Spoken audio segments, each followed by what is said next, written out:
The Leprechaun's Lair, Part 1, Whispers from Below. The old McGinnis house was the kind of place parents warned their children about.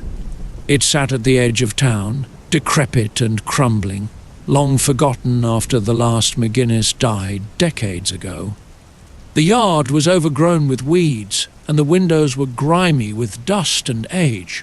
But for the townsfolk, it wasn't the sight of the house that terrified them. It was the legend of what lived beneath it. Elliot and his sister, Maggie, had grown up hearing stories of the evil leprechaun that supposedly lived in the basement. The tales passed down through generations spoke of a mischievous yet malevolent creature who trapped people for his own twisted amusement. Some said he guarded a pot of gold, but instead of giving wishes, he granted nightmares. The story was a favourite among the kids in town, a way to spook each other on long, dark nights. But Elliot had always been curious about the truth. Now, as a teenager, his curiosity outweighed his fear. After all, what harm could an old legend really do?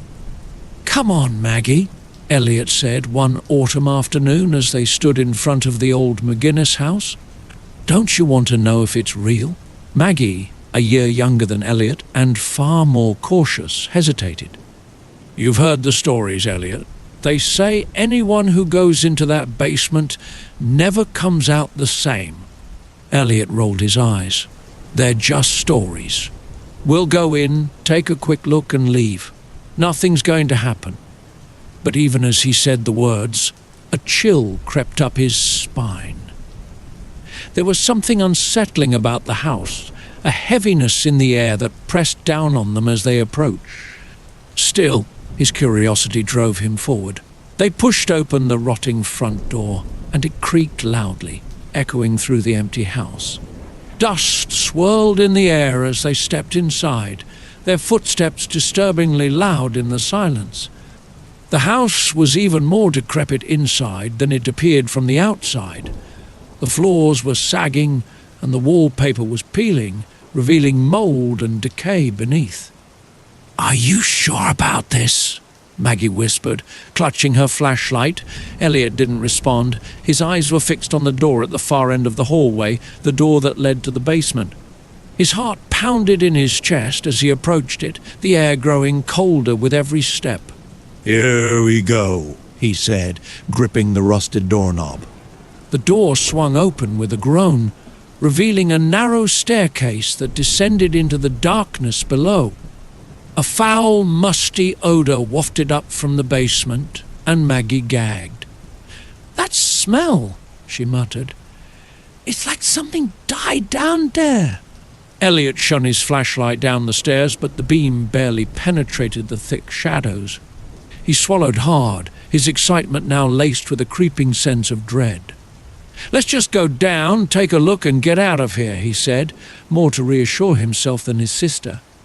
Together they descended the stairs, each step creaking under their weight. As they reached the bottom, the temperature plummeted, and they could see their breath in the air. The basement was large and cluttered with old furniture, broken tools, and strange objects covered in dust and cobwebs.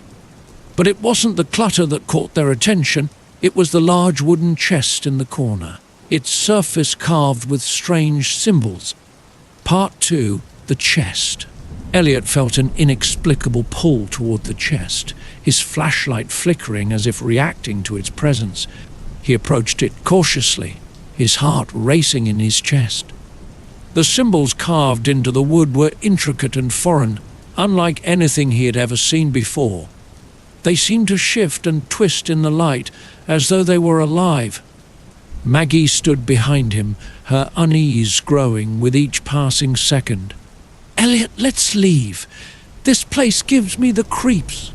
But Elliot was already kneeling before the chest, his hands trembling as he reached for the latch. Something deep inside him screamed to stop, to turn back before it was too late.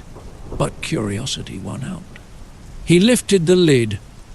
Inside was an assortment of strange trinkets, old coins, bones, pieces of cloth, and at the very center, a small shining gold coin that seemed to glow in the dim light.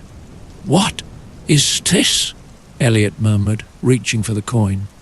As his fingers brushed against it, the basement seemed to shift. The shadows deepened, and a low, malicious laugh echoed through the room. "Foolish children!"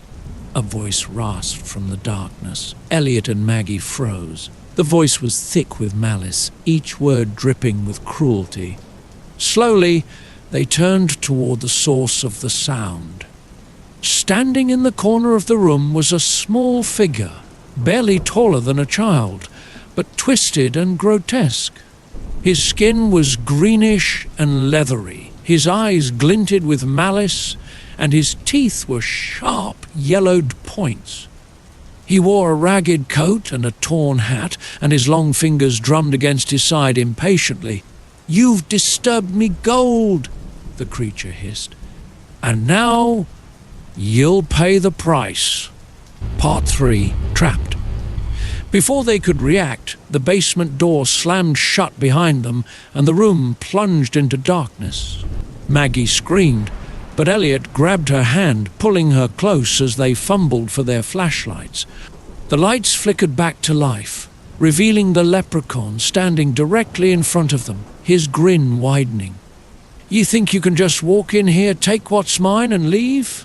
Oh no, little ones, you belong to me now." Elliot's heart pounded in his chest. "What do you want?" The leprechaun's eyes gleamed with sadistic pleasure. "I want you to suffer, to feel the weight of your own greed. You dared to touch me gold, and now you'll face me curse." He snapped his fingers, and the room seemed to warp around them. The walls twisted, the ceiling stretched, and the basement transformed into a maze of shifting corridors and endless darkness. It was no longer just a basement, it was a prison.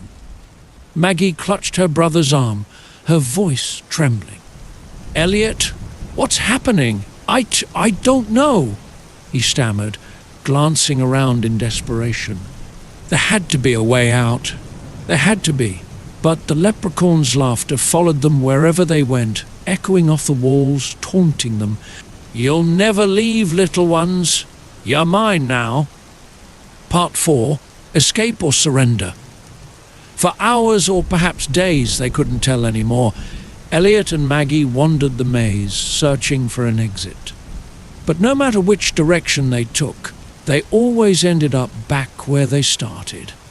The leprechaun's voice was a constant presence, whispering in their ears, filling their minds with terror. "You could end this, you know," the voice said one day as they sat huddled in a corner, exhausted and terrified. "Just give me your souls and I'll let you free." Maggie shook her head, tears streaming down her face. "We can't, Elliot. We have to keep trying." But Elliot was growing weaker, his mind unraveling under the weight of the leprechaun's influence.